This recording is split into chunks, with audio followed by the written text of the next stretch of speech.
Price Lord. கர்த்தருக்குள்ள எனக்கு அருமையான தேவனுடைய பிள்ளைகளே, இந்த வீடியோ கிளிப் மூலமா மறுபடியும் உங்களை சந்திக்கிறதுல எனக்கு மிகுந்த சந்தோஷம். இந்த நாளையும் கூட நான் இந்த வீடியோ பண்றதுக்கான ரீசன் நான் சொல்லிடுறேன்.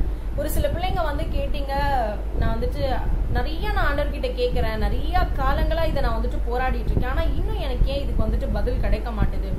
ஒருவேளை நான் கேட்கிற விதத்தை மாத்திக்கணுமா? ஒருவேளை நான் ஜெபிக்கிற விதத்தை மாத்திக்கணுமா? எப்படி நான் கேட்ட ஆண்டவர் எனக்கு செய்வாரு அப்படின்ற கேள்வியை நீங்க எழுப்பியிருந்தீங்க. இது வருஷங்களா கர்த்தருக்குள்ள காத்திருக்கிறவங்களுக்கு கூட இந்த கேள்விகள் இருக்கும். ஏன்னா எனக்குள்ள எழும்புச்சு.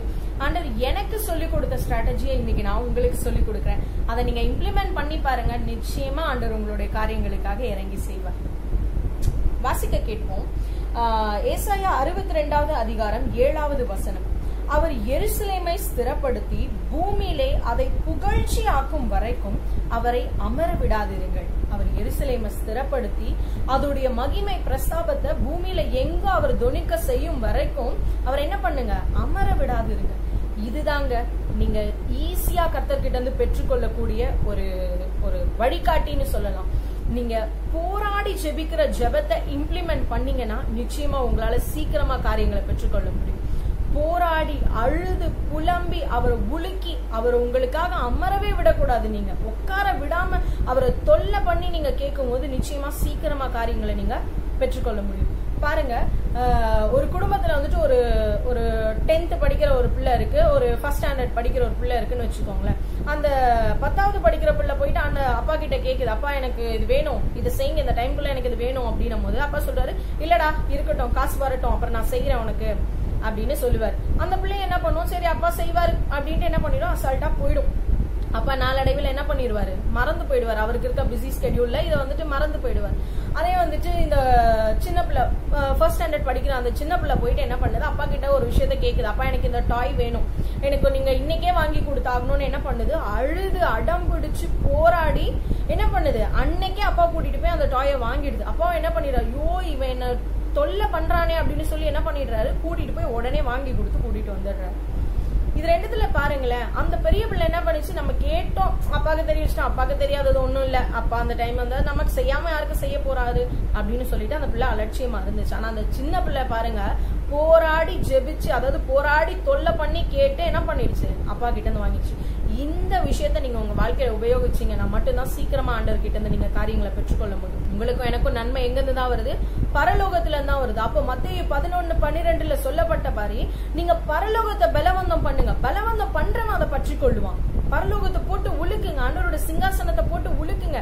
ஆண்டவரே எனக்கு நீங்க நன்மை செய்யுங்க, நீங்க நன்மை செய்யலன்னா உங்களை நான் விடவே மாட்டேன்னு உழுக்குங்க. ஆண்டவரே எனக்கு இந்த நாள்ல இப்படிப்பட்ட வாக்குத்தத்தம் கொடுத்தீங்கல்ல, நீங்க தானே சொன்னீங்க, நீங்க பொய் சொல்ல மாட்டீங்கல்ல, நீங்க மனுஷன மாதிரி ஏமாத்த மாட்டீங்கல்ல, எனக்கு சொன்னீங்கல்ல, எனக்கு செய்யுங்கன்னு நீங்க விடாப்புடியா கேட்கும் போது ஆண்டவர் நிச்சயமா செய்வார்.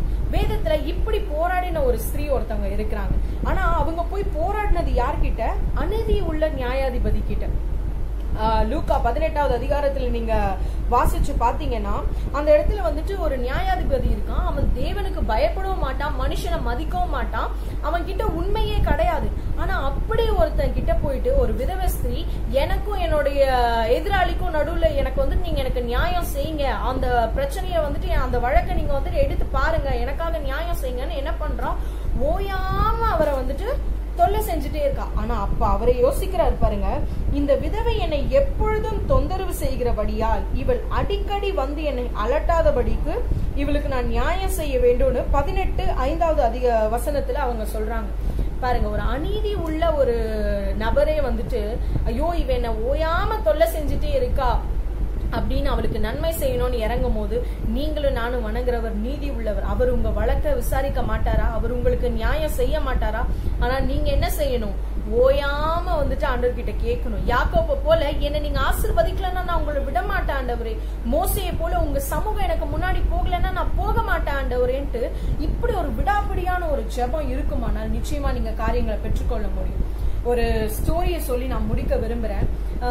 ஒரு எஜமானும் ஒரு எஜமான் அவருடைய ஒரு ஊருக்கு டிராவல் பண்ண போகும்போது அவர் நிறைய காரியங்கள் எல்லாம் அவருடைய கழுதையின் மேல, அவருக்கு தேவையானதெல்லாம் அந்த கழுதையின் மேல வச்சு கட்டிட்டு அந்த கழுதையோட கிளம்பி போயிட்டே இருக்காரு. அவர் போய் ரீச் ஆக வேண்டிய ஊர் வந்துருச்சு. அந்த இடத்துல கிட்ட வரும்போது என்ன ஆகுது, ஒரு மைதானத்தின் வழியா அங்க போயிட்டு இருக்காரு. அந்த இரவு வேலை ஆயிட்டபடினா அந்த மைதானத்துல ஒரு பெரிய பள்ளம் இருந்திருக்கு, அதை அவர் கவனிக்கவே இல்லை. அப்ப என்ன ஆயிடுச்சு, அந்த கழுதை வந்து போயிட்டே இருக்கும் போது அது தெரியாம அந்த பள்ளத்துக்குள்ள விழுந்துருது. விழுந்த உடனே இவர் என்ன பண்றாரு, அந்த கழுதையின் மேல ஏறி அவர் வந்து அந்த பள்ளத்துல இருந்து வெளில வந்துடுறாரு. வெளில வந்துட்டு எவ்வளவோ ட்ரை பண்றாரு அந்த கழுதையை வெளில எடுக்கிறதுக்கு, ஆனா அவரால் எடுக்க முடியல. அப்ப என்ன பண்ணிடுறாரு, அந்த கழுதையை அங்கேயே விட்டுட்டு என்னால என்ன பண்ண முடியும், உன்னோட வாழ்க்கை இவ்வளவுதான், நீ இதுலயே இருக்க வேண்டியதான் அப்படின்னு சொல்லிட்டு அந்த கழுதையை அங்கேயே விட்டுட்டு போயிடுறாரு. அந்த ஊர் பக்கத்துல இருக்கனால பக்கத்துல நெருங்கி வந்தனால அவர் அப்படியே போயிடுறாரு. இந்த கழுதை அந்த நிமிஷத்துல இருந்து கத்தி கத்தி கத்தி யாராவது எனக்கு உதவி செஞ்சிட மாட்டாங்களா, எங்கிருந்தாவது எனக்கு சகாயம் வந்துடாதான்ட்டு ஓயாம கத்திட்டே இருந்துதான். விடிஞ்சிருச்சு. விடிஞ்சு அந்த மைதானத்துல அந்த ஊர்ல இருக்க பிள்ளைங்க எல்லாம் வந்துட்டு விளையாட வராங்க. இந்த கழுதை கத்தி கத்தி அந்த பிள்ளைங்க வர்ற சத்தத்தையும் ஒரு பக்கம் கேட்டு என்ன பண்ணுது, இன்னும் அதிகமா கத்த ஆரம்பிக்குது. எப்படியாவது அந்த பிள்ளைங்க காதுல விழுந்துடாதா, எப்படியாவது அந்த பிள்ளைங்க வந்து எனக்கு உதவி செஞ்சிடாதான்ட்டு இன்னும் அதிகமா கத்தும் போது அந்த பிள்ளைங்களாம் வந்துட்டு எங்கேயோ கழுதையின் சத்தம் கேக்குதே அப்படின்னு சொல்லிட்டு அங்கேயும் இங்கேயும் தேடி இந்த பள்ளத்துக்குள்ள கழுதை இருக்கிறத பார்த்துட்டு அவங்க என்ன பண்றாங்க, அங்க இருந்த அந்த மைதானத்துல இருந்த கல்லுங்களை எல்லாம் எடுத்துட்டு வந்துட்டு ஓரமா அப்படியே போட்டுட்டே இருக்காங்க. அப்ப அந்த கழுதை என்ன பண்ணுது, அந்த கல்லு மேல ஏறி வெளில வந்துருது. பாருங்க, ஒரு 5 அறிவு உள்ள ஒரு பிராணிக்கு கூட தெரியுது நம்ம ஓயாம கத்துனோம்னா நமக்கு எங்கிருந்தாவது சகாயம் கிடைக்கும் அப்படின்ட்டு. அப்ப நீங்களும் நானும் எந்த அளவுக்கு ஓயாம ஜெபிக்கணும் பாருங்க.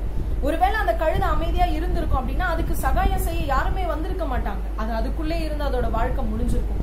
ஆனா அது ஓயாம அது தொந்தரவு செஞ்சுட்டே இருந்தனால, அது ஓயாம கத்திட்டே இருந்தனாலதான் அதால மேல ஏறி வர முடிஞ்சு. நிச்சயமா நீங்களும் ஓயாம ஆண்டவர்கிட்ட கேளுங்க. இப்படி ஒரு ஜெபத்தை ஆண்டவரே, போராடி ஜெபிக்கும் ஜெபத்தை ஆண்டவரே அந்த ஜெப வரத்தை எனக்கு கொடுங்கன்னு கேளுங்க. அப்படி நீங்க போராடி ஜெபிக்கும் போது அதை நீங்க ஜெபிக்கணும்னு நினைச்சு நீங்க ஆரம்பிச்சுட்டீங்கனாலே நிச்சயமா ஆண்டவர் உங்களுக்கு என்ன தெரியுமா செய்வாரு. அதே 62வது அதிகாரம் 1 வசனத்தை பாருங்க. சீயோனின் நிமித்தமும் எருசலேமின் நிமித்தமும் நான் மௌனமாயிராமலும் அதன் நீதி பிரகாசத்தை போலவும் அதன் ரட்சிப்பு எரிகிற தீவட்டியை போலவும் வெளிப்படும் மட்டும் நான் அமராமல் இருப்பேன் ஆண்டவர் சொல்றேன். எப்படி நீங்க ஆண்டவரே நான் உங்களை அமர விட மாட்டேன் அப்படின்னு எப்படி போராட ஆரம்பிக்கிறீங்களோ, நீங்க அப்படி போராடி ஜெபிக்கும் போது ஆண்டவர் என்ன சொல்றாரு, உனக்காக உன் சார்பில் நான் செயலாற்றுற வரைக்கும் நான் அமர மாட்டேன் அப்படின்னு ஆண்டவர் உங்களுக்கு வாக்கு கொடுத்திருக்காரு. இந்த நாள்லயும் இந்த வாக்கையும் பிடிச்சுக்கோங்க. ஆண்டவரே, எனக்காக நீங்க அமராம இருப்பேன்னு சொல்லிருக்கீங்க, என் காரியத்தை செய்யுங்க, எனக்கு நீதி செய்யுங்க, எனக்கு நியாயம் செய்யுங்க, எனக்கு நன்மை செய்யுங்கன்னு நீங்க போராடி ஜெபிங்க, கேளுங்க. ஆண்டவர் நிச்சயமா உங்களுக்கு செய்வார். நன்மையை பெற்றுக்கொள்ளுங்க. நிச்சயமா இந்த வீடியோ உங்களுக்கு உபயோகமா இருக்கும் நான் நம்புறேன். ஆண்டவர் உங்களுக்கு செய்த நன்மைகளை சாட்சிகளை பகிர்ந்து கொள்ளுங்க. கர்த்தர் உங்களோடு கூட இருப்பார். God bless you.